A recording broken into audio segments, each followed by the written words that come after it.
ਤਕਦੀਰ ਬਦਲਦੀ ਕੌਮਾਂ ਦੀ। ਜਦ ਡੁੱਲਦਾ ਖੂਨ ਸ਼ਹੀਦਾਂ ਦਾ, ਤਕਦੀਰ ਬਦਲਦੀ ਕੌਮਾਂ ਦੀ। ਰੰਬੀਆਂ ਨਾਲ ਖੋਪਰ ਲੈਂਦੇ ਜਦ, ਤਸਵੀਰ ਬਦਲਦੀ ਕੌਮਾਂ ਦੀ। ਦੇਗਾਂ ਵਿੱਚ ਜਦ ਉਬਲੇ ਕੋਈ, ਸ਼ਾਂਤੀ ਦੇ ਸੋਮੇ ਬਲ ਪੈਂਦੇ।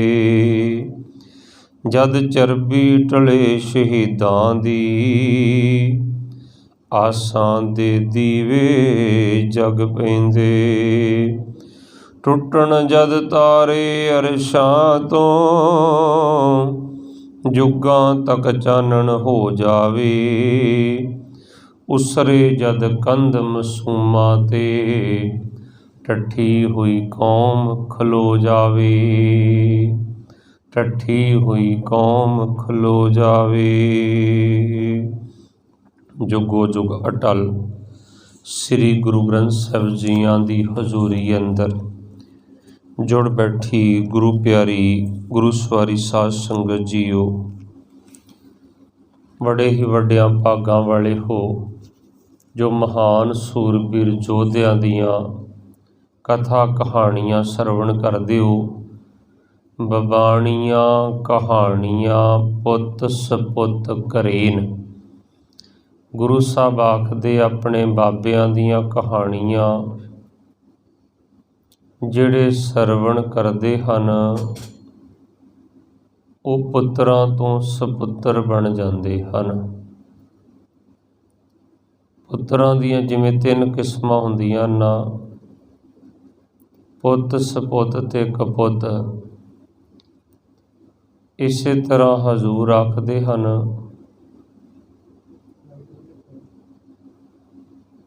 ਕਿ ਆਪਣੇ ਬਾਬਿਆਂ ਦੀਆਂ ਜਿਹੜੀਆਂ ਕਹਾਣੀਆਂ ਸੁਣਦੇ ਹਨ, ਉਹ ਪੁੱਤਰਾਂ ਤੋਂ ਸਪੁੱਤਰ ਬਣ ਜਾਇਆ ਕਰਦੇ ਹਨ। ਬਬਾਣੀਆਂ ਕਹਾਣੀਆਂ ਪੁੱਤ ਸਪੁੱਤ ਕਰੇਨ। ਪੁੱਤਰਾਂ ਤੋਂ ਵੀ ਅਗਾਂਹ ਸਪੁੱਤਰ ਬਣ ਜਾਇਆ ਕਰਦੇ ਹਨ। ਅੱਜ ਦਾ ਜਿਹੜਾ ਦਿਹਾੜਾ ਨਾ, ਮੁਕਤਸਰ ਸਾਹਿਬ ਦੇ ਸ਼ਹੀਦਾਂ ਦਾ ਸ਼ਹੀਦੀ ਦਿਹਾੜਾ ਹੈ। ਹਰ ਗੁਰਮੁਖ ਪਿਆਰਿਓ, ਕੱਲ੍ਹ ਦਾ ਜਿਹੜਾ ਦਿਨ ਨਿਕਲਿਆ, ਸੁਲਤਾਨ ਉਲ ਕੌਮ ਸਰਦਾਰ ਜੱਸਾ ਸਿੰਘ ਆਹਲੂਵਾਲੀਏ ਦਾ ਜਨਮ ਦਿਹਾੜਾ ਸੀ। ਕੱਲ੍ਹ ਸਰਦਾਰ ਜੱਸਾ ਸਿੰਘ ਆਹਲੂਵਾਲੀਏ ਦੇ ਜੀਵਨ ਦੀ ਆਪਾਂ ਇਹ ਆਖ ਸਕਦੇ ਕਿ ਪੰਛੀ ਝਾਤ ਮਾਰੀ ਸੀ। ਪੰਛੀ ਝਾਤ ਤਾਂ ਹੈ ਕਿ ਉਹਨਾਂ ਸੂਰਬੀਰ ਯੋਧਿਆਂ ਦਾ, ਭਾਵੇਂ ਸਰਦਾਰ ਜੱਸਾ ਸਿੰਘ ਆਹਲੂਵਾਲੀਏ ਦੀ ਸੰਸਾਰੀ ਆਰਜ਼ੂ 65 ਕੁ ਸਾਲਾਂ ਦੀ ਹੈ, ਪਰ ਉਹਨਾਂ ਦੇ 65 ਕੁ ਸਾਲਾਂ ਦਾ ਸਫ਼ਰ ਇਵੇਂ ਹੈ ਕਿ ਜਿਵੇਂ ਕੋਈ 65,000 ਸਾਲਾਂ ਦਾ ਵੀ ਸਫ਼ਰ ਇੰਨਾ ਨਾ ਹੋ ਸਕਿਆ ਹੋਵੇ। ਕਿਉਂਕਿ ਜਿਹੜੇ ਜੀਵਨ ਵਾਲੇ ਸਿੰਘ ਹੁੰਦੇ, ਉਹ 65 ਸਾਲਾਂ 'ਚ ਹੀ ਉਹ ਕਰਮ ਕਰ ਜਾਂਦੇ ਹਨ ਕਿ ਜਿਹੜੇ ਕੋਈ ਕਈ 65 ਜਨਮ ਲੈ ਕੇ ਵੀ ਨਾ ਕਰ ਸਕਣ। ਇਸ ਕਰਕੇ ਗੁਰਮੁਖ ਪਿਆਰਿਓ, ਪੰਛੀ ਝਾਤ ਦਾ ਮਤਲਬ ਇਹ ਹੈ ਕਿ ਸੰਪੂਰਨ ਵਿਚਾਰ ਕਰਨੀ ਤੇ ਅਧੂਰਿਆਂ ਵਾਸਤੇ ਬੜੀ ਮੁਸ਼ਕਲ ਹੋ ਜਾਂਦੀ ਹੈ। ਸੋ ਅਗਾਂਹ ਦੂਸਰਾ ਭਾਗ ਅੱਜ ਵਿਚਾਰ ਕੇ ਕੱਲ੍ਹ ਅਸੀਂ ਫਿਰ ਮੁਕਤਸਰ ਸਾਹਿਬ ਦੇ ਸ਼ਹੀਦਾਂ ਦੀ ਵਿਚਾਰ ਦੀ ਆਰੰਭਤਾ ਕਰਾਂਗੇ। ਸੋ ਗੁਰਮੁਖ ਪਿਆਰਿਓ, ਕੱਲ੍ਹ ਵਿਚਾਰਾਂ ਹੋਈਆਂ ਸੀ ਕਿ ਬਾਬਾ ਬੰਦਾ ਸਿੰਘ ਬਹਾਦਰ ਦੀ ਸ਼ਹਾਦਤ ਹੋਈ। ਸ਼ਹਾਦਤ ਤੋਂ ਬਾਅਦ ਫਿਰ ਸ਼ਹੀਦੀਆਂ ਦਾ ਦੌਰ ਚੱਲਿਆ। ਸਿੱਖਾਂ ਦੇ ਸਿਰਾਂ ਦੇ ਫਿਰ ਮੁੱਲ ਰੱਖੇ ਗਏ। ਅਸਲ ਦੇ ਵਿੱਚ ਫਿਰ ਸਿੱਖਾਂ ਵਿੱਚ ਰਾਜਨੀਤਿਕ ਜਿਹੜੀ ਅਸਥਿਰਤਾ ਫੈਲ ਗਈ ਸੀ 1716 ਤੋਂ ਬਾਅਦ। ਫਿਰ ਇੱਕ ਸਿਤਾਰਾ ਨਜ਼ਰ ਆਇਆ, ਸਰਦਾਰ ਕਪੂਰ ਸਿੰਘ, ਜਿਨ੍ਹੇ ਬਿਖਰੇ ਹੋਏ ਸਿੱਖਾਂ ਨੂੰ ਇਕੱਠਿਆਂ ਕੀਤਾ ਤੇ ਇੱਕ ਸਰਬੱਤ ਖਾਲਸਾ ਦੀ ਸਥਾਪਨਾ ਕੀਤੀ।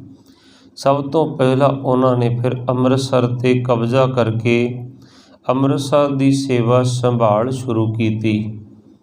ਉਸ ਸਮੇਂ ਸਰਦਾਰ ਜੱਸਾ ਸਿੰਘ ਆਹਲੂਵਾਲੀਆ ਵੀ 12 ਕੁ ਸਾਲ ਦੀ ਉਮਰ ਦੇ ਸਨ ਜਦੋਂ ਇਹ ਜਥੇ ਵਿੱਚ ਸ਼ਾਮਲ ਹੋ ਚੁੱਕੇ ਸਨ। ਕੱਲ੍ਹ ਆਪਾਂ ਵਿਚਾਰ ਕੀਤੀ। ਸਰਦਾਰ ਜੱਸਾ ਸਿੰਘ ਆਹਲੂਵਾਲੀਆ ਦੀ ਪੜ੍ਹਾਈ ਵੀ ਇਹਨਾਂ ਨੇ ਵੀ 2-3 ਸ਼ਖਸੀਅਤਾਂ ਨੇ ਬੜਾ ਪ੍ਰਭਾਵਿਤ ਕੀਤਾ। ਪਹਿਲਾਂ ਤਾਂ ਜੱਸਾ ਸਿੰਘ ਆਹਲੂਵਾਲੀਆ ਦੀ ਮਾਤਾ ਜੀ ਉੱਪਰੋਂ ਦੀ ਕਿਰਪਾਨ ਪਹਿਨ ਕੇ ਰੱਖਦੇ ਸੀ ਅਤੇ ਇੱਕ ਪਾਸੇ ਇੱਕ ਖਜ਼ਾਨਾ ਪਹਿਨਿਆ ਕਰਦੇ ਸੀ। ਖਜ਼ਾਨਾ ਜਿਵੇਂ ਨਿਹੰਗ ਸਿੰਘ ਪਹਿਨਦੇ ਆ, ਜਿਸ ਦੇ ਵਿੱਚ ਗੁਰਬਾਣੀ ਦਾ ਗੁਟਕਾ ਪੋਥੀਆਂ ਹੋਇਆ ਕਰਦੀਆਂ ਸਨ ਅਤੇ ਬੜਾ ਹੀ ਵਧੀਆ ਕੀਰਤਨ ਆਪ ਮਾਤਾ ਜੀ ਕਰਿਆ ਕਰਦੇ ਸਨ। ਇੱਕ ਤਾਂ ਐਸੀ ਪਵਿੱਤਰ ਕੁੱਖ ਤੋਂ ਜਨਮ ਹੋਇਆ ਸੀ, ਇੱਕ ਗੁਰੂ ਗੋਬਿੰਦ ਸਿੰਘ ਸਾਹਿਬ ਮਹਾਰਾਜ ਜੀ ਦੇ ਬਚਨਾਂ ਦੇ ਨਾਲ ਇਹਨਾਂ ਦਾ ਜਨਮ ਹੋਇਆ ਸੀ। ਸਤਿਗੁਰਾਂ ਨੇ ਆਖਿਆ ਸੀ, ਲਾਲ ਹੋਏਗਾ, ਲਾਲ ਹੋਏਗਾ, ਲਾਲ ਹੋਵੇਗਾ, ਅਤੇ ਇਹ ਲਾਲ ਜੱਸਾ ਸਿੰਘ ਉਹਨਾਂ ਦੇ ਕਲਗੀਧਰ ਪਾਤਸ਼ਾਹ ਦੇ ਬੋਲਾਂ ਦੇ ਨਾਲ ਹੋਇਆ ਸੀ। ਦੂਸਰਾ ਫਿਰ ਜਦੋਂ 5 ਕੁ ਸਾਲ ਦੇ ਹੋਏ ਅਤੇ ਇਹਨਾਂ ਨੂੰ ਸੰਗਤ ਮਿਲ ਗਈ ਮਾਤਾ ਸੁੰਦਰ ਕੌਰ ਜੀ ਦੀ। ਇਹਨਾਂ ਦੀ ਪਰਵਰਿਸ਼ ਤਕਰੀਬਨ 12 ਸਾਲ ਦੀ ਉਮਰ ਤੱਕ 7 ਕੁ ਸਾਲ ਮਾਤਾ ਸੁੰਦਰ ਕੌਰ ਜੀ ਦੀ ਗੋਦ ਦਾ ਨਿੱਘ ਮਾਣਨ ਦਾ ਸੁਭਾਗ ਭਰਿਆ ਸਮਾਂ ਨਸੀਬ ਹੋਇਆ ਸਰਦਾਰ ਜੱਸਾ ਸਿੰਘ ਆਹਲੂਵਾਲੀਆ ਹੋਣਾ ਨੂੰ।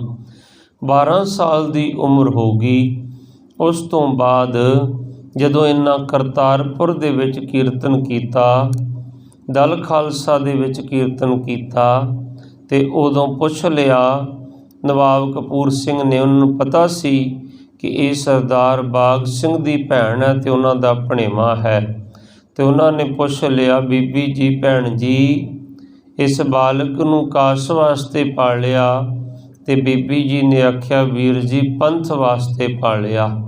ਅਤੇ ਝੋਲੀ ਫੈਲਾ ਕੇ ਆਖਿਆ, ਫਿਰ ਪੰਥ ਵਾਸਤੇ ਪਾਲਿਆ ਅਤੇ ਅੱਜ ਪੰਥ ਝੋਲੀ ਫੈਲਾ ਕੇ ਖੜਾ ਹੈ, ਅੱਜ ਪੰਥ ਦੀ ਝੋਲੀ ਵਿੱਚ ਪਾ ਦਿਓ। ਅਤੇ ਉਦੋਂ ਹੀ ਬਾਂਹ ਪਕੜ ਕੇ ਨਵਾਬ ਕਪੂਰ ਸਿੰਘ ਦੇ ਹੱਥ ਵਿੱਚ ਫੜਾ ਦਿੱਤੀ ਅਤੇ ਆਖਿਆ, ਵੀਰ ਜੀ ਨੂੰ ਪੰਥ ਦੀ ਜਿਹੜੀ ਮਰਜ਼ੀ ਸੇਵਾ ਦੇ ਵਿੱਚ ਲਾ ਦਿਓ। ਅਤੇ ਜਿਹਨੇ ਭਾਈ ਮਨੀ ਸਿੰਘ ਦੇ ਕੋਲੋਂ ਗੁਰਬਾਣੀ ਦੀ ਸੰਥਿਆ ਲਈ ਹੋਈ ਸੀ, ਭਾਈ ਮਨੀ ਸਿੰਘ ਦੇ ਕੋਲੋਂ ਇਹਨਾਂ ਨੇ ਗੁਰਬਾਣੀ ਸੰਥਿਆ ਸ਼ਸਤਰ ਵਿਦਿਆ ਦੀ ਸਿਖਲਾਈ ਲਈ ਹੋਈ ਸੀ, ਅਤੇ ਮਾਤਾ ਸੁੰਦਰ ਕੌਰ ਜੀ ਦੀ ਗੋਦ ਦਾ ਨਿੱਘ ਮਾਣਿਆ ਹੋਇਆ ਸੀ।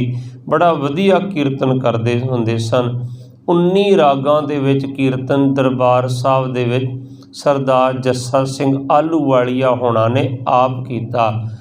ਉਸ ਸਮੇਂ ਦੇ ਸਿੱਖ ਵੱਡੇ ਵੱਡੇ ਸਿੱਖ ਆਗੂ ਸਰਦਾਰ ਜੱਸਾ ਸਿੰਘ ਆਹਲੂਵਾਲੀਆ ਕੋਲੋਂ ਅੰਮ੍ਰਿਤ ਛਕਣਾ ਆਪਣਾ ਸੁਭਾਗ ਸਮਝਿਆ ਕਰਦੇ ਸੀ। ਪਟਿਆਲੇ ਵਾਲੇ ਰਾਜੇ ਆਖਿਆ ਕਰਦੇ ਸੀ, ਅੰਮ੍ਰਿਤ ਛਕਣਾ ਤੇ ਸਰਦਾਰ ਜੱਸਾ ਸਿੰਘ ਆਹਲੂਵਾਲੀਏ ਕੋਲੋਂ, ਅੰਮ੍ਰਿਤ ਛਕਣਾ ਤੇ ਨਵਾਬ ਕਪੂਰ ਸਿੰਘ ਹੋਣਾ ਦੇ ਕੋਲੋਂ। ਇਹ ਦੋ ਐਸੇ ਜਰਨੈਲ ਸਨ, ਜਦੋਂ ਅੰਮ੍ਰਿਤ ਛਕਾਇਆ ਜਾਂਦਾ ਸੀ ਤੇ 5 ਪਿਆਰਿਆਂ ਦੀ ਸੇਵਾ ਪਹਿਲਾਂ ਨਵਾਬ ਕਪੂਰ ਸਿੰਘ ਆਪ ਲੱਗਿਆ ਕਰਦੇ ਸਨ। ਨਹੀਂ ਤੇ ਅੱਜ ਜਥੇਦਾਰ ਕਹਿ ਦਿੰਦਾ, ਅੱਜ ਕੱਲ੍ਹ ਮੇਰੇ ਵਰਗਾ ਗ੍ਰੰਥੀ ਆਖ ਦਿੰਦਾ ਕਿ ਫਲਾਣਾ ਸਿੰਘਾ ਤੂੰ ਜਪਜੀ ਸਾਹਿਬ ਕਰ ਲਾ, ਤੂੰ ਜਾਪ ਸਾਹਿਬ ਕਰ ਲੈ, ਤੂੰ ਆਨੰਦ ਸਾਹਿਬ ਦਾ ਪਾਠ ਕਰ ਲਈ, ਨਿਤਨੇਮ ਵੀ ਤੁਸੀਂ ਕਰ ਲਓ। ਪਰ ਇਹ ਏਡੇ ਉੱਚ ਪਦਵੀਆਂ 'ਤੇ ਹੋ ਕੇ, ਏਡੇ ਵੱਡੇ ਜਥੇਦਾਰ ਹੋ ਕੇ ਇਹ 5 ਪਿਆਰਿਆਂ 'ਚ ਆਪ ਸੇਵਾ ਨਿਭਾਉਂਦੇ ਹੁੰਦੇ ਸੀ ਸਰਦਾਰ ਜੱਸਾ ਸਿੰਘ ਆਹਲੂਵਾਲੀਆ ਹੋਣੀ। ਅੱਜ ਇਹ ਜਥੇ ਦੇ ਵਿੱਚ ਨਵਾਬ ਕਪੂਰ ਸਿੰਘ ਹੋਣਾ ਦੀ ਸੰਗਤ ਮਾਣੀ ਇਹਨਾਂ ਗੁਰਮੁਖ ਪਿਆਰਿਆਂ ਨੇ। ਸੋ ਇਹ ਉਸ ਸਮੇਂ ਦਾ ਦੌਰ ਹੈ ਗੁਰਮੁਖ ਪਿਆਰਿਓ।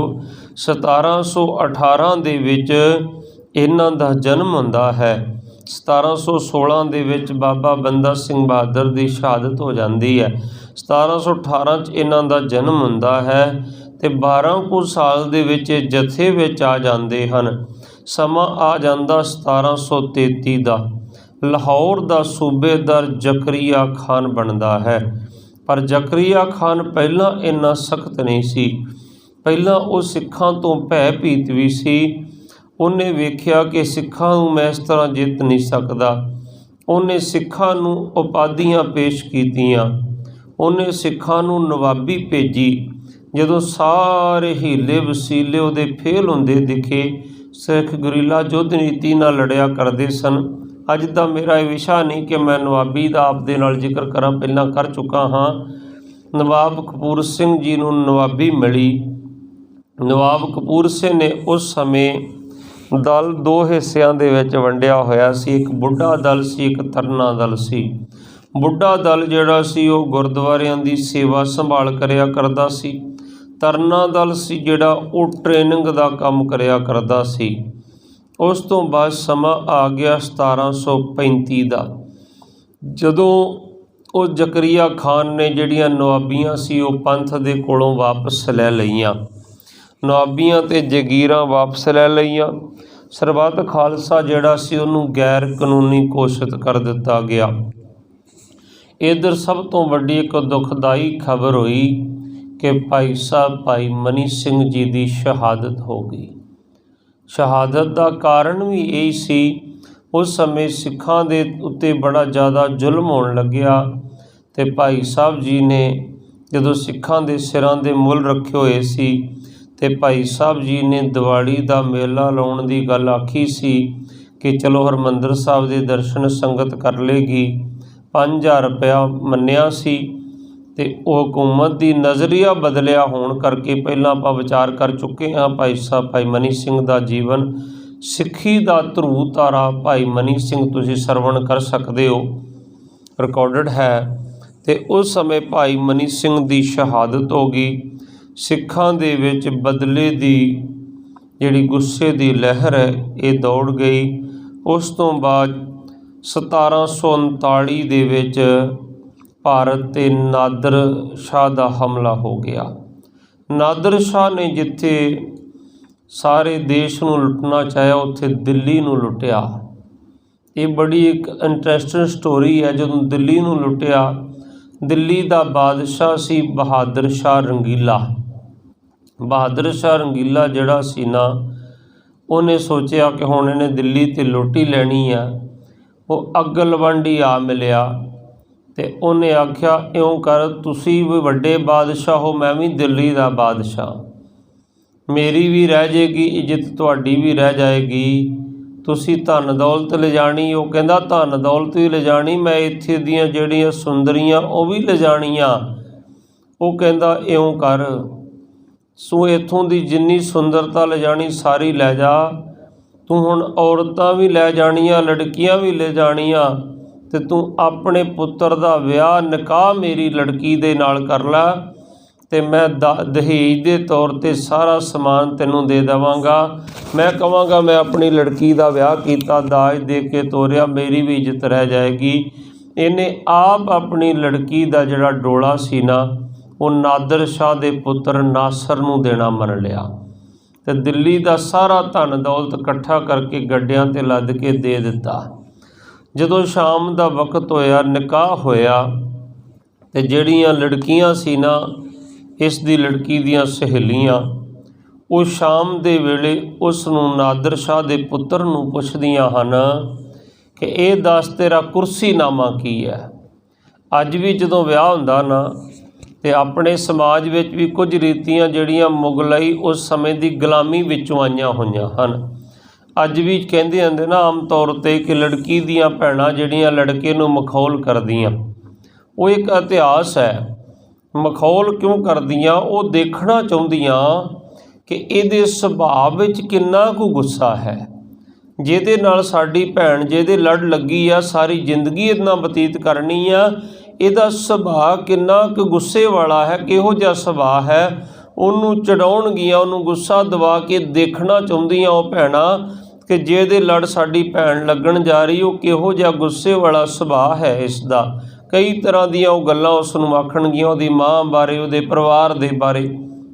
ਅਤੇ ਜਦੋਂ ਇਹਨਾਂ ਨੇ ਪੁੱਛਿਆ ਨਾ, ਦੱਸ ਤੇਰਾ ਕੁਰਸੀਨਾਮਾ ਕੀ ਹੈ, ਭਾਵ ਕਿ ਤੇਰਾ ਖਾਨਦਾਨ ਕੀ ਹੈ, ਤੂੰ ਸਾਡੀ ਭੈਣ ਨੂੰ ਇੱਥੋਂ ਵਿਆਹ ਕੇ ਲੈ ਕੇ ਚੱਲਿਆ। ਹੁਣ ਇਹਨੇ ਸੋਚਿਆ ਮੈਂ ਕੁਰਸੀਨਾਮਾ ਕੀ ਦੱਸਾਂ। ਆਮ ਤੌਰ 'ਤੇ ਬੰਦਾ ਇਹੀ ਦੱਸਦਾ ਮੈਂ ਫਲਾਣਾ ਸਿੰਘ, ਮੇਰਾ ਪਿਤਾ ਫਲਾਣਾ ਸਿੰਘ, ਗਾਂ ਪਿੰਡ ਜ਼ਿਲ੍ਹਾ ਦੱਸਣਾ ਪੈਂਦਾ। ਇਹਨੇ ਕਿਹਾ ਜੀ ਮਨਮ ਨਾਸਰ, ਮੈਂ ਨਾਸਰ ਹਾਂ, नासर पिसरे नादर ते पिछे मेरा प्यो नादर। कहते उस तो पिछे चल, पिछे दस की आ। हुण पिछे की दसे कि नादर जिहड़ा वो तो भेडां चारदा आजड़ी सी। असल 'च इहदा पिछोकड़ ये सी, ये आजड़ी भेडां चारदा हुंदा सी ते उस समय बॉर्डरलैंड नहीं सी हुंदी। ये भेडां चारदा चारदा अगांह आ गया ते इहने जिवें भेडां वाले आजड़ी हुर्र करके हाक मारदे ना, इन्हें हुर्र कीता ते इत्थे दे जिहड़े कबीलिਆਂ ਦੇ लोग सी वो डर के भज पे पिंडां नूं। उन्हें होर जोर दी हुर्र कीता, होर भज गए, उन्हें होर गांह तक फसलां चार लईआं भेडां नाल। उस तो बाद दे विच होर थोड़ा गांह दबका मारिया, वो कहंदा ये ते बड़े डरपोक लोग आ। अगली बार वो किरपान लैके आ गया, कहंदा डंडे तो इन्ना डरदे आ ते ये किरपान तो किन्ना डरनगे। तो उन्हें हुर्र करदियां करदियां वो दिल्ली तक ही पहुँचना शुरू हो गया। वो कहंदा ते बड़े डरपोक आ। ते इस तरह करदियां करदियां उन्हें आस्ते आस्ते किरपानां वाले लैके आउण लग पिया नाल, ते उन्हें दिल्ली फतेह कर ली। है तो जवान सी बड़ा। हुण कहंदे कुर्सी नामा, कहंदे जा अपने प्यो नूं पुछ के आ। ये गया, उहदा प्यो नादर शाह बड़े शानो शौकत नाल बैठा, तो उन्हें हौली जी कन्न च आके पुछया, कहंदे की गल, क्यों घबराया? कहंदा घबराया कि? कहंदा तेरा रंग क्यों उड्या? कहंदा मैनूं पुछदियां कुर्सी नामा की आ, अपना तो दस, तो तेरा की दसां कि तूं आजड़ी आ? उन्हें म्यान चों अपनी किरपान धो लई, म्यान चों किरपान कढ़ के ना अपनी तलवार, कहंदा दस जा आकर मेरी तलवार लै जा नाल, ते अपना कुर्सी नामा दसी कि मनम नासर, मैं नासर हाँ, नासरदीन हाँ, नासर पिसरे नादर, मेरे पिछे मेरा प्यो नादर खड़ा है।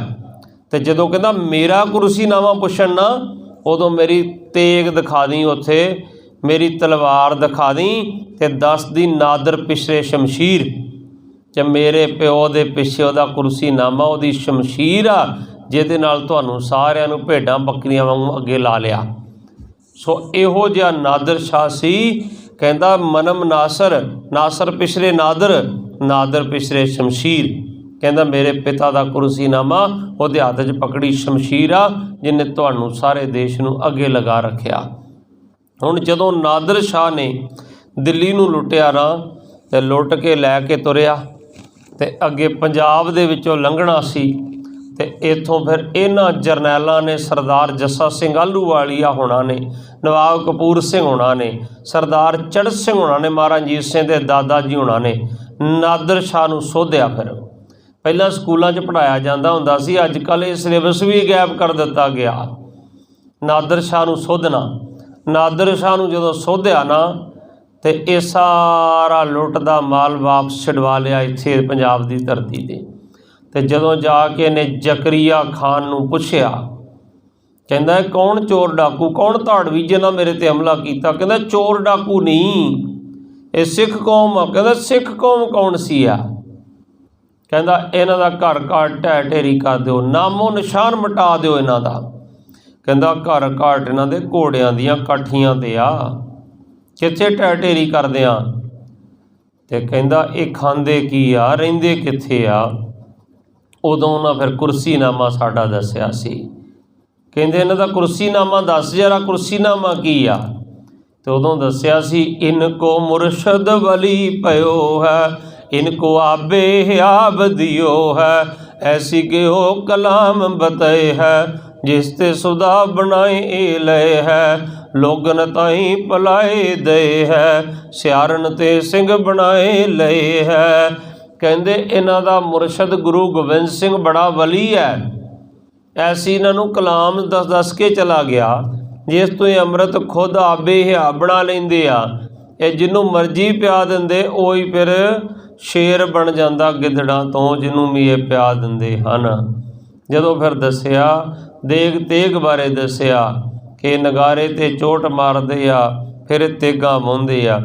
फिर उस समय जदों जकरीए खान नूं नसीहत दिती ना नादर शाह ने, वो कहंदा मैनूं इन्हां विचों राज दी बू आउंदी आ, एक दिन इस देश ते राज करनगे, ते इन्हां नूं हुणे नत्थ पा दे। उदों फिर जकरीया खान ने फिर सिखां दे सिरां दे मुल रखे, फिर सिख कौम नूं खत्म करन वास्ते उन्हें सिखां दे सिरां दे मुल पाए। सो इस तरह फिर समा आ गया 1740 का। ਫਿਰ ਲਾਹੌਰ ਘੋੜਾ ਮੰਡੀ ਦੇ ਵਿੱਚ ਹਮਲਾ ਕੀਤਾ ਗਿਆ। ਫਿਰ ਇੱਥੇ ਸਿੰਘਾਂ ਦਾ ਕਤਲੇਆਮ ਹੋਇਆ। 1745 ਦੇ ਵਿੱਚ ਜ਼ਕਰੀਆ ਖਾਨ ਦੀ ਮੌਤ ਹੋਈ। ਫਿਰ ਇਸ ਦਾ ਪੁੱਤਰ ਜਈਆ ਖਾਨ ਉਹ ਆ ਕੇ ਫਿਰ ਗੱਦੀ 'ਤੇ ਇੱਥੇ ਤਖਤ 'ਤੇ ਬੈਠਾ। ਫਿਰ ਇਹਦੇ ਦੀਵਾਨ ਸਨ ਲਖਪਤ ਰਾਏ ਅਤੇ ਜਸਪਤ ਰਾਏ। ਫਿਰ ਇਹਦਾ ਲਖਪਤ ਰਾਏ ਦਾ ਭਰਾ ਜਿਹੜਾ ਜਸਪਤ ਰਾਏ ਸੀ, ਇਹਦਾ ਇੱਕ ਦਿਨ ਸਿੰਘਾਂ ਦੇ ਨਾਲ ਸਾਹਮਣਾ ਹੋ ਗਿਆ। ਇਹਨੇ ਸਿੰਘਾਂ ਨੂੰ ਆਖਿਆ ਇੱਥੋਂ ਚਲੇ ਜਾਓ। ਕਹਿੰਦੇ ਜੀ ਅਸੀਂ ਬਸ ਚਲੇ ਜਾਣਾ, ਗੁਰਪੁਰਬ ਮਨਾ ਰਹੇ ਹਾਂ। ਪਰ ਇਹ ਜਦੋਂ ਨਾ ਮੰਨਿਆ, ਫਿਰ ਇਹਦਾ ਇੱਕ ਸਿੱਖ ਨੇ ਸਿਰ ਲਾ ਦਿੱਤਾ ਜਸਪਤ ਰਾਏ ਦਾ। ਉਸ ਤੋਂ ਬਾਅਦ ਲਖਪਤ ਰਾਏ ਨੇ ਆਖਿਆ ਸੋਮਵਾਰ ਦੀ ਮੱਸਿਆ ਆ ਰਹੀ ਆ। ਇੱਕ ਖੱਤਰੀ ਨੇ ਕਹਿੰਦੇ ਗੁਰੂ ਨਾਨਕ ਨੇ ਧਰਮ ਸ਼ੁਰੂ ਕੀਤਾ ਸੀ, ਦੂਸਰਾ ਖੱਤਰੀ ਅੱਜ ਇਹ ਜਿਹੜਾ ਲਖਪਤ ਰਾਏ ਇਹ ਖਤਮ ਕਰੇਗਾ ਇਸ ਧਰਮ ਨੂੰ। ਉਸ ਸਮੇਂ ਨੇ ਸਿੱਖਾਂ ਦਾ ਬੜਾ ਵੱਡਾ ਨੁਕਸਾਨ ਕੀਤਾ। ਫਿਰ ਇਹ ਕਾਹਨੂੰਵਾਨ ਦੇ ਸ਼ੰਭ ਦੇ ਵਿੱਚ ਗੁਰਦਾਸਪੁਰ ਦੇ ਕੋਲ ਜਿਹੜਾ ਛੋਟਾ ਘੱਲੂਘਾਰਾ ਕੀਤਾ। ਇਹਦੇ ਵਿੱਚ ਇੱਕੋ ਦਿਨ ਦੇ ਵਿੱਚ 7000 ਸਿੰਘ ਸਿੰਘਣੀਆਂ ਨੂੰ ਇਸ ਨੇ ਸ਼ਹੀਦ ਕਰ ਦਿੱਤਾ। ਇਸੇ ਤਰ੍ਹਾਂ ਫਿਰ ਗਾਂ ਚੱਲਦਿਆਂ 1748 ਦਾ ਸਮਾਂ ਆ ਗਿਆ। ਫਿਰ ਈਰਾਨ ਦਾ ਸ਼ਾਸਕ ਜਿਹੜਾ ਅਹਿਮਦ ਸ਼ਾਹ ਅਬਦਾਲੀ ਬਣਿਆ। ਫਿਰ ਅਹਿਮਦ ਸ਼ਾਹ ਅਬਦਾਲੀ ਨੇ ਵੀ ਹਿੰਦੁਸਤਾਨ ਦੇ ਉੱਤੇ, ਭਾਰਤ ਦੇ ਉੱਤੇ ਬਾਰ-ਬਾਰ ਹਮਲੇ ਕੀਤੇ। ਜਦੋਂ ਭਾਰਤ 'ਤੇ ਹਮਲਾ ਕੀਤਾ, ਹੁਣ ਇਹਦਾ ਦਾਦਾ ਸੀ ਨਾਦਰ ਸ਼ਾਹ। ਨਾਦਰ ਸ਼ਾਹ ਨੇ ਵੀ ਨਸੀਹਤ ਦਿੱਤੀ ਸੀ ਜ਼ਕਰੀਆ ਖਾਨ ਨੂੰ ਕਿ ਤੂੰ ਇਹਨਾਂ ਸਿੱਖਾਂ ਨੂੰ ਹੁਣ ਤੋਂ ਨੱਥ ਪਾ ਦੇ। ਉਦੋਂ ਸਿੱਖਾਂ ਨੇ ਫਿਰ ਜਥੇ ਬਣਾਏ। ਹੁਣ ਅੱਜ ਤੱਕ ਆਸਤੇ ਆਸਤੇ ਕਰਕੇ ਸਿੱਖ ਪਹਿਲਾਂ 65 ਜਥਿਆਂ 'ਚ ਆਏ, ਫਿਰ 12 ਮਿਸਲਾਂ ਉਹਦੇ ਵਿੱਚ ਹੋ ਗਏ ਸਨ। 12 ਮਿਸਲਾਂ 'ਚੋਂ 11 ਮਿਸਲਾਂ ਨੇ ਕਦੀ ਵੀ ਅਬਦਾਲੀ ਦੀ ਜਾਂ ਕਿਸੇ ਦੀ ਅਧੀਨਗੀ ਨਹੀਂ ਸੀ ਕਬੂਲੀ। ਇੱਕੋ ਹੀ ਮਿਸਲ ਸੀ ਜਿਹੜੀ ਇਹਨਾਂ ਦੀ ਅਧੀਨਗੀ ਕਬੂਲਦੀ ਆ ਰਹੀ ਸੀ। ਬਾਕੀ 11 ਮਿਸਲਾਂ ਜਿਹੜੀਆਂ ਮਿਸਲਾਂ ਆਪਸ ਵਿੱਚ ਤਕਰੀਬਨ ਲੜਦੀਆਂ ਰਹਿੰਦੀਆਂ ਸਨ। ਜ਼ਿਆਦਾਤਰ ਮਿਸਲਾਂ ਦੀ ਆਪਸ ਵਿੱਚ ਬੜੀਆਂ ਲੜਾਈਆਂ ਹੁੰਦੀਆਂ ਸੀ, ਪਰ ਮਿਸਲਾਂ ਦੀ ਸਭ ਤੋਂ ਵੱਡੀ ਇੱਕ ਇਹ ਬੜੀ ਖਾਸੂਸੀਅਤ ਸੀ ਕਿ ਜਦੋਂ ਬਾਹਰੀ ਹਮਲਾਵਰ ਚੜ੍ਹ ਕੇ ਆਉਂਦਾ ਸੀ, ਫਿਰ ਮਿਸਲ ਦਾ ਜਰਨੈਲ ਇੱਕ ਨਾਅਰਾ ਦਿਆ ਕਰਦਾ ਸੀ, ਮਿਸਲ ਵੰਡ ਅਬ ਨਾ ਭਾਵੈ, ਰਲ ਮਿਲ ਅਬ ਪੰਥ ਬਚਾਵੈ। ਮਿਸਲ ਵੰਡ ਨਾ ਹੁਣ ਪਾਓ, ਹੁਣ ਰਲ ਮਿਲ ਕੇ ਆਪਣਾ ਪੰਥ ਬਚਾਉਣਾ ਕਰੋ। ਇਸ ਤਰ੍ਹਾਂ 1761 ਦੇ ਵਿੱਚ ਪਾਣੀਪਤ ਦੇ ਮੈਦਾਨ ਦੇ ਉੱਤੇ ਅਹਿਮਦ ਸ਼ਾਹ ਅਬਦਾਲੀ ਨੇ ਮਰਾਠਾ ਕੌਮ ਦੇ ਨਾਲ ਬੜਾ ਵੱਡਾ ਯੁੱਧ ਕੀਤਾ। ਭਾਵ ਕਿ ਮਰਾਠਾ ਕੌਮ ਦੀ ਬੜੀ ਹਾਰ ਹੋਈ। 2200 ਲੜਕੀਆਂ ਨੂੰ ਬੰਦੀ ਬਣਾ ਲਿਆ ਅਤੇ ਇੰਨਾ ਬੁਰੀ ਤਰ੍ਹਾਂ ਲੱਕ ਤੋੜਿਆ ਕਿ ਅਹਿਮਦ ਸ਼ਾਹ ਅਬਦਾਲੀ ਕਹਿੰਦਾ ਸੀ ਹੁਣ ਮਰਾਠੇ ਜ਼ਿੰਦਗੀ ਭਰ ਉੱਠ ਨਹੀਂ ਸਕਦੇ, ਇਹ ਦੇਸ਼ ਵੀ ਸਬਕ ਲਵੇਗਾ ਇਹਨਾਂ ਤੋਂ, ਦੁਬਾਰਾ ਕਦੇ ਕੋਈ ਮੇਰੇ ਖਿਲਾਫ ਉੱਠਣ ਦਾ ਹੀਆ ਨਹੀਂ ਕਰੇਗਾ। ਉਸ ਸਮੇਂ ਇੱਕ ਇਹਨਾਂ ਦਾ ਵਫਦ ਚੱਲ ਕੇ ਅਕਾਲ ਤਖ਼ਤ ਸਾਹਿਬ ਪਹੁੰਚਿਆ। ਸਰਦਾਰ ਜੱਸਾ ਸਿੰਘ ਆਹਲੂਵਾਲੀਆ ਉਹਨਾਂ ਦੇ ਕੋਲੋਂ ਆ ਕੇ ਇਹਨਾਂ ਨੇ ਸਰਦਾਰ ਜੱਸਾ ਸਿੰਘ ਆਹਲੂਵਾਲੀਏ ਨੂੰ ਬੇਨਤੀ ਕੀਤੀ ਕਿ ਇਸ ਤਰ੍ਹਾਂ ਕਰਕੇ ਸਾਡੀਆਂ ਬਹੂ ਬੇਟੀਆਂ ਨੂੰ ਲੁੱਟ ਕੇ ਲਿਜਾਇਆ ਜਾ ਰਿਹਾ ਹੈ। 1748 ਤੋਂ ਲੈ ਕਰਕੇ ਜਦੋਂ ਜ਼ਿਆਦਾ ਅਤਿਆਚਾਰ ਵੱਧ ਗਏ, ਹੁਣ ਇਹ ਸਮਾਂ ਉਹ ਸੀ ਜਦੋਂ 7 ਅਕਤੂਬਰ 1753 ਨੂੰ ਨਵਾਬ ਕਪੂਰ ਸਿੰਘ ਜਿਹੜੇ ਆ ਉਹ ਵੀ ਇਸ ਸੰਸਾਰ ਨੂੰ, ਫਾਨੀ ਸੰਸਾਰ ਨੂੰ ਅਲਵਿਦਾ ਕਹਿ ਚੁੱਕੇ ਸਨ।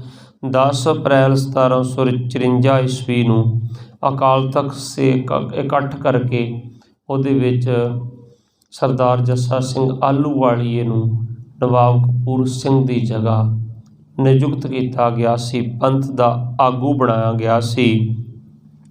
ਅਤੇ ਨਵਾਬ ਕਪੂਰ ਸਿੰਘ ਦੀ ਜਗ੍ਹਾ ਇਹ ਜਿਹੜੇ ਆਗੂ ਬਣੇ ਸੀ, ਇਹਨੇ ਥੋੜ੍ਹੀ ਦੇਰ ਦੇ ਵਿੱਚ ਹੀ ਲਾਹੌਰ 'ਤੇ ਕਾਬਜ਼ ਹੋ ਕੇ ਜਦੋਂ ਆਪਣਾ ਸਿੱਕਾ ਜਾਰੀ ਕੀਤਾ ਅਤੇ ਜਿਹੜੇ ਬੋਲ ਸਿੱਕੇ 'ਤੇ ਬਾਬਾ ਬੰਦਾ ਸਿੰਘ ਬਹਾਦਰ ਨੇ ਲਿਖੇ ਸੀ कि गुरु नानक गुरु गोबिंद सिंह की मोहर वाले वो सेम हरफ जिहड़े वो लिखे गए सन। तो उस समय कौम ने इस जरनैल नूं उपाधि दिती सी सुल्तान उल कौम दी। सुल्तान उल कौम जदों लाहौर ते एक काबज होए सी।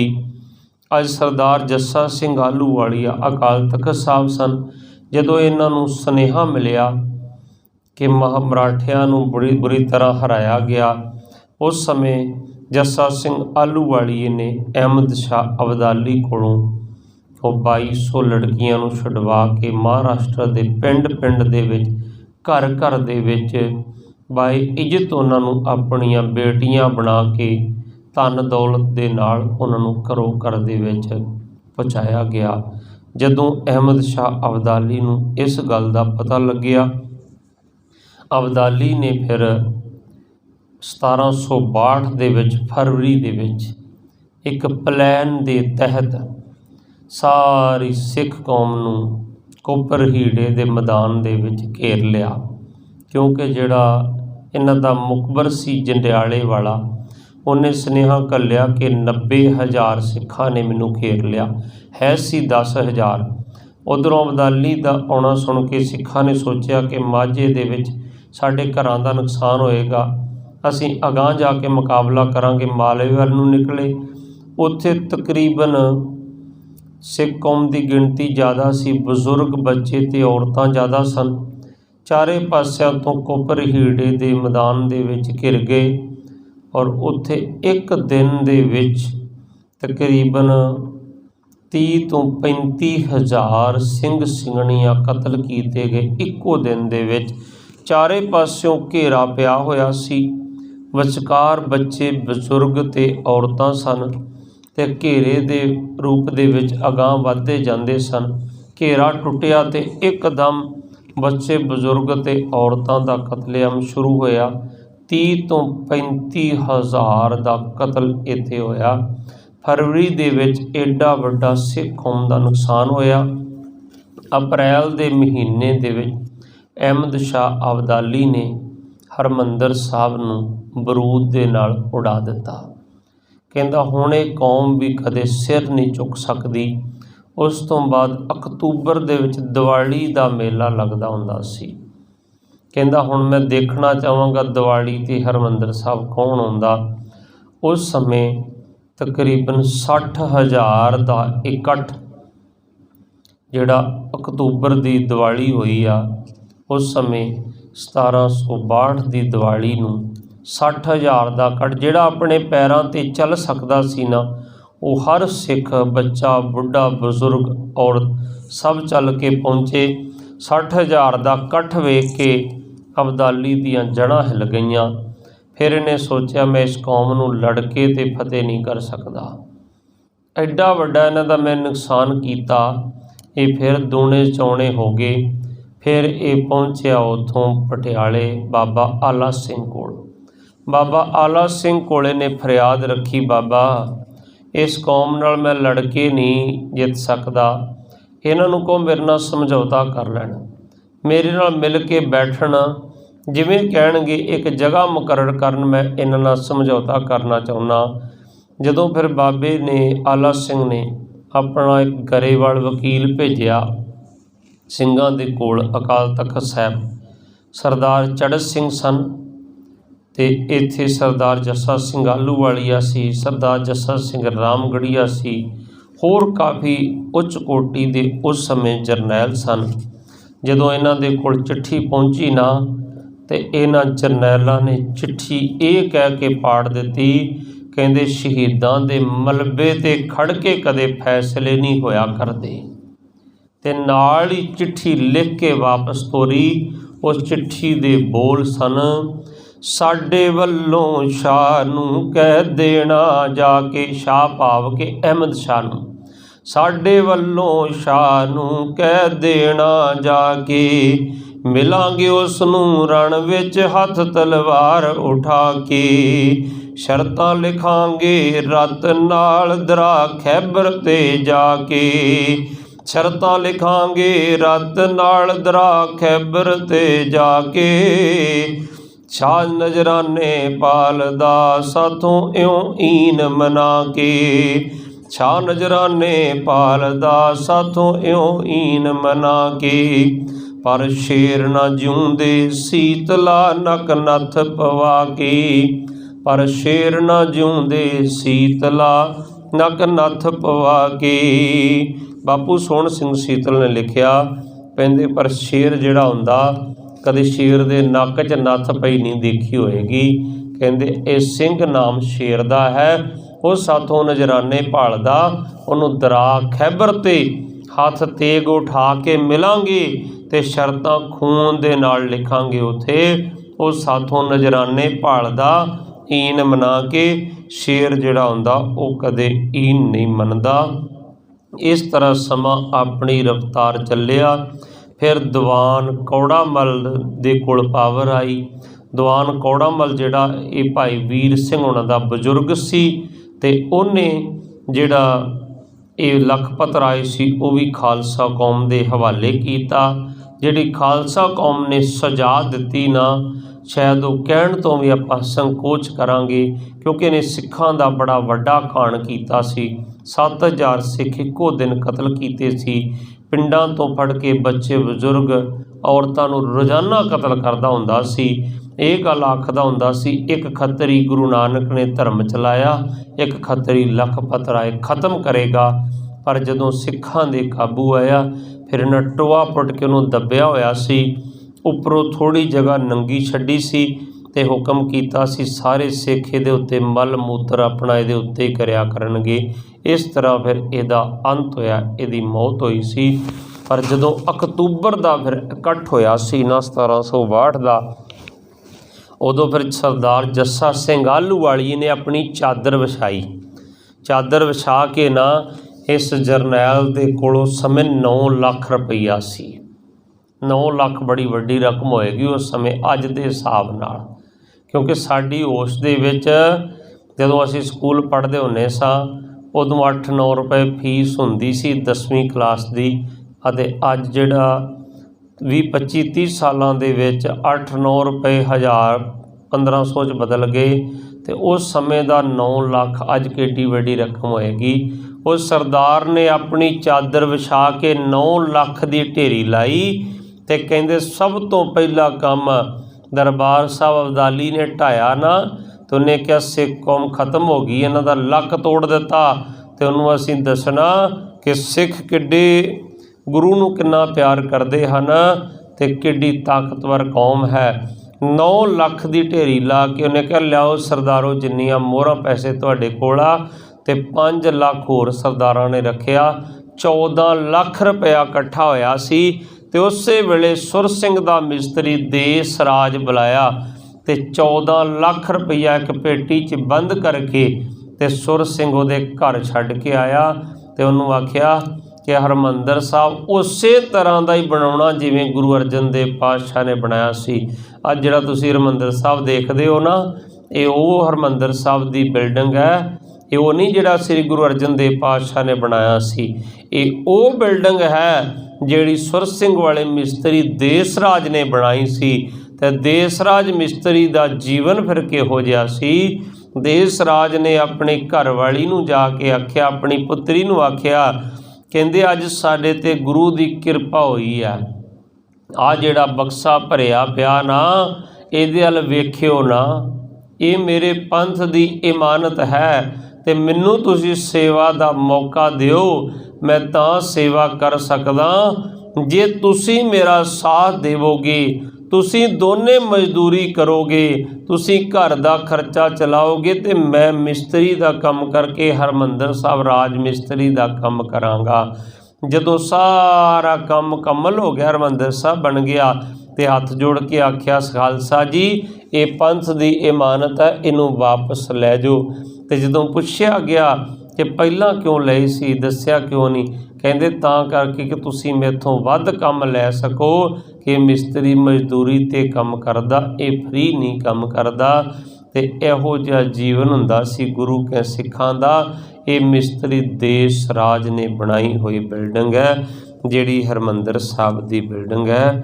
ਸੋ ਗੁਰਮੁਖ ਪਿਆਰਿਓ, ਇੱਥੇ ਸਰਦਾਰ ਜੱਸਾ ਸਿੰਘ ਆਹਲੂਵਾਲੀਆ ਜਿਹੜਾ ਇਹ ਵੀ ਅਕਸਰ 20 ਅਕਤੂਬਰ 1783 ਨੂੰ 65 ਕੁ ਸਾਲ ਦੀ ਆਰਜ਼ੂ ਭੋਗਦੇ ਹੋਏ ਇਸ ਫਾਨੀ ਸੰਸਾਰ ਨੂੰ ਅਲਵਿਦਾ ਕਹਿ ਗਏ। ਇਹ ਫਤਿਆਬਾਦ ਤੋਂ ਆ ਰਹੇ ਸੀ ਅਤੇ ਰਸਤੇ ਦੇ ਵਿੱਚ ਇਹਨਾਂ ਦੀ ਥੋੜ੍ਹੀ ਜਿਹੀ ਤਬੀਅਤ ਖਰਾਬ ਹੋਈ ਅਤੇ ਗੁਰਬਾਣੀ ਪੜ੍ਹਦਿਆਂ ਹੀ ਇਹਨਾਂ ਨੇ ਆ ਕੇ ਦੱਸ ਦਿੱਤਾ ਅੰਮ੍ਰਿਤਸਰ ਸਾਹਿਬ ਕਿ ਸਾਡਾ ਹੁਣ ਅੰਤਿਮ ਸਮਾਂ ਆ ਗਿਆ, ਅਸੀਂ ਇਸ ਸੰਸਾਰ ਤੋਂ ਹੁਣ ਕੂਚ ਕਰ ਜਾਣਾ। ਸਰਦਾਰ ਜੱਸਾ ਸਿੰਘ ਆਹਲੂਵਾਲੀਏ ਦੀਆਂ ਦੋਨੇ ਪੁੱਤਰੀਆਂ ਹੀ ਸਨ ਇਹਨਾਂ ਦਾ ਪਚੰਗੀ ਨਹੀਂ ਸੀ ਕੋਈ। ਅਤੇ ਜਦੋਂ ਇਹ ਫਤਿਆਬਾਦ ਤੋਂ ਆਉਂਦਿਆਂ ਹੋਇਆਂ ਅੰਮ੍ਰਿਤਸਰ ਪਹੁੰਚੇ, ਬਹਾਨਾ ਕੋਈ ਵੀ ਹੋਏ ਦੱਸਦੇ ਆ ਕਿ ਇਹਨਾਂ ਨੇ ਰਸਤੇ 'ਚ ਇੱਕ ਤਰਬੂਜ ਹੀ ਖਾਧਾ ਸੀ। ਤਰਬੂਜ ਖਾਣ ਦੇ ਨਾਲ ਥੋੜ੍ਹਾ ਜਿਹਾ ਇਹਨਾਂ ਦਾ ਪੇਟ ਖਰਾਬ ਹੋਇਆ ਸੀ, ਪਰ ਇਹਨਾਂ ਨੇ ਆ ਕੇ ਅੰਮ੍ਰਿਤਸਰ ਦੱਸ ਦਿੱਤਾ ਸੀ ਕਿ ਸਾਡਾ ਖਾਲਸਾ ਜੀ ਹੁਣ ਇਸ ਫਾਨੀ ਸੰਸਾਰ ਨੂੰ ਅਲਵਿਦਾ ਕਹਿਣ ਦਾ ਸਮਾਂ ਆ ਗਿਆ ਹੈ। ਅਤੇ ਇਹਨਾਂ ਨੇ ਅੰਤਿਮ ਸਮੇਂ 'ਤੇ ਫਿਰ ਜਿਹੜੀ ਇਹਨਾਂ ਦੀਆਂ 2 ਧੀਆਂ ਸੀ, ਭਾਵੇਂ ਇਹਨਾਂ ਦੀ ਧਰਮਸ ਪਤਨੀ ਆਪਣੀਆਂ ਧੀਆਂ ਨੂੰ, ਆਪਣੇ ਜਵਾਈ ਨੂੰ ਜਿਹੜੀ ਇਹਨਾਂ ਦੀ ਜਗ੍ਹਾ ਦੇਣਾ ਚਾਹੁੰਦੇ ਸੀ, ਪਰ ਭਾਈ ਸਾਹਿਬ ਦੇ ਇੱਕ ਰਿਸ਼ਤੇ ਦੇ ਵਿੱਚੋਂ ਬੜੇ ਨਜ਼ਦੀਕੀ, ਬੜੇ ਚੜ੍ਹਦੀ ਕਲਾ ਵਾਲੇ ਸਿੰਘ ਸਨ ਭਾਈ ਭਾਗ ਸਿੰਘ। ਭਾਈ ਸਰਦਾਰ ਜੱਸਾ ਸਿੰਘ ਆਹਲੂਵਾਲੀਆ ਹੋਣਾ ਨੇ ਉਹਨਾਂ ਦਾ ਜੀਵਨ ਵੇਖ ਕੇ ਭਾਈ ਭਾਗ ਸਿੰਘ ਨੂੰ ਆਪਣੀ ਜਗ੍ਹਾ ਨਿਯੁਕਤ ਕੀਤਾ ਸੀ, ਕਿਉਂਕਿ ਜੀਵਨ ਸੀ ਗੁਰਮੁਖਾਂ ਦਾ। ਉਹਨਾਂ ਨੂੰ ਪਤਾ ਸੀ ਕਿ ਗੁਰੂ ਨਾਨਕ ਸਾਹਿਬ ਨੇ ਗੱਦੀ ਆਪਣੇ ਪੁੱਤਰਾਂ ਨੂੰ ਨਹੀਂ, ਭਾਈ ਲਹਿਣੇ ਨੂੰ ਦਿੱਤੀ ਸੀ, ਜਿਹੜਾ ਪੰਥ ਵਾਸਤੇ ਚੜ੍ਹਦੀਆਂ ਕਲਾ ਵਿੱਚ ਪੰਥ ਨੂੰ ਲੈ ਜਾਵੇ, ਇਹ ਉਹਨੂੰ ਹੀ ਦਾਤਾਂ ਮਿਲਦੀਆਂ ਹਨ। ਭਾਈ ਭਾਗ ਸਿੰਘ ਨੂੰ ਇਹਨਾਂ ਨੇ ਇਹ ਆਪਣੀ ਜਗ੍ਹਾ ਜਿਹੜੀ ਇਹ ਦਿੱਤੀ ਸੀ, ਉਸ ਨੂੰ ਨਿਯੁਕਤ ਕੀਤਾ ਸੀ। ਉਸ ਤੋਂ ਬਾਅਦ ਭਾਈ ਭਾਗ ਸਿੰਘ ਤੋਂ ਬਾਅਦ ਫਿਰ ਉਹਨਾਂ ਦਾ ਪੁੱਤਰ ਹੋਇਆ ਫਤਿਹ ਸਿੰਘ, ਜਿਹਨੂੰ ਬਾਅਦ ਵਿੱਚ ਮਹਾਰਾਜਾ ਰਣਜੀਤ ਸਿੰਘ ਨੇ ਜਿਹਦੇ ਨਾਲ ਆਪਣੀ ਪੱਗ ਵਟਾਈ ਹੋਈ ਸੀ। ਇਹ ਫਤਿਹ ਸਿੰਘ ਮਹਾਰਾਜਾ ਰਣਜੀਤ ਸਿੰਘ ਦਾ ਪੱਗਵਟ ਭਰਾ ਬਣਿਆ ਹੋਇਆ ਸੀ। 1837 ਦੇ ਵਿੱਚ ਇਹ ਵੀ ਅਕਾਲ ਚਲਾਣਾ ਕਰ ਜਾਂਦੇ ਹਨ। ਇਹਨਾਂ ਦਾ ਪੁੱਤਰ ਸੀ ਨਿਹਾਲ ਸਿੰਘ। ਨਿਹਾਲ ਸਿੰਘ ਜਿਹੜਾ ਇਹ ਭਵਨ ਨਿਰਮਾਣ ਕਲਾ ਦੇ ਵਿੱਚ ਬੜੀ ਮਹਾਰਤ ਹਾਸਿਲ ਸੀ ਇਹਨਾਂ ਨੂੰ। ਇਹ ਵੀ ਬਾਅਦ ਵਿੱਚ 1852 ਦੇ ਵਿੱਚ ਇਹ ਵੀ ਅਕਾਲ ਚਲਾਣਾ ਕਰ ਜਾਂਦੇ ਹਨ। ਇਹਨਾਂ ਤੋਂ ਬਾਅਦ ਵਿੱਚ ਰਾਜਾ ਖੜਕ ਸਿੰਘ ਬਣਦਾ ਹੈ। 1877 ਦੇ ਵਿੱਚ ਇਹਨਾਂ ਦੇ ਅਕਾਲ ਚਲਾਣੇ ਤੋਂ ਬਾਅਦ ਵਿੱਚ ਫਿਰ ਰਾਜਾ ਜਗਜੀਤ ਸਿੰਘ ਆਉਂਦੇ ਹਨ, ਜਿਨ੍ਹਾਂ ਦਾ ਬੜਾ ਨਾਮ ਹੈ, ਜਿਨ੍ਹਾਂ ਨੇ ਕਪੂਰਥਲੇ ਦੇ ਵਿੱਚ ਬੜੇ ਭਵਨਾਂ ਦਾ ਨਿਰਮਾਣ ਕਰਾਇਆ। ਸੋ ਐਸੇ ਮਹਾਨ ਸੂਰਬੀਰ ਯੋਧੇ ਦਾ ਜੀਵਨ ਆਪਾਂ ਵਿਚਾਰਿਆ।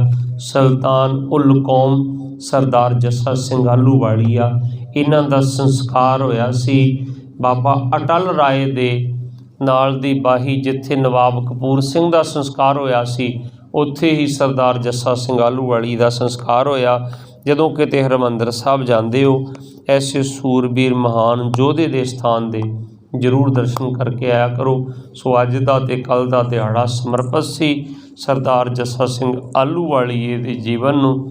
ਕੱਲ੍ਹ ਤੋਂ ਆਪਾਂ ਸ਼ੁਰੂ ਕਰਾਂਗੇ ਮੁਕਤਸਰ ਸਾਹਿਬ ਦੇ ਸ਼ਹੀਦਾਂ ਦਾ ਇਤਿਹਾਸ, ਕਿਉਂਕਿ ਇਤਿਹਾਸ ਜਿਹੜਾ ਕੌਮਾਂ ਦਾ ਸਰਮਾਇਆ ਹੋਇਆ ਕਰਦੇ ਹਨ। ਸਤਿਗੁਰ ਕਿਰਪਾ ਕਰਨ, ਸਮਾਂ ਕੁਝ ਜ਼ਿਆਦਾ ਹੋ ਚੁੱਕਿਆ ਹੈ। ਗੁਰੂ ਰੂਪ ਸਾਧ ਸੰਗਤ ਤੇ ਗੁਰੂ ਗ੍ਰੰਥ ਸਾਹਿਬ ਜੀ ਮਹਾਰਾਜ ਬਖਸ਼ਣਯੋਗ ਹਨ। ਬੁਲਾਓ ਫਤਿਹ ਜੀ। ਵਾਹਿਗੁਰੂ ਜੀ ਕਾ ਖਾਲਸਾ, ਵਾਹਿਗੁਰੂ ਜੀ ਕੀ ਫਤਿਹ।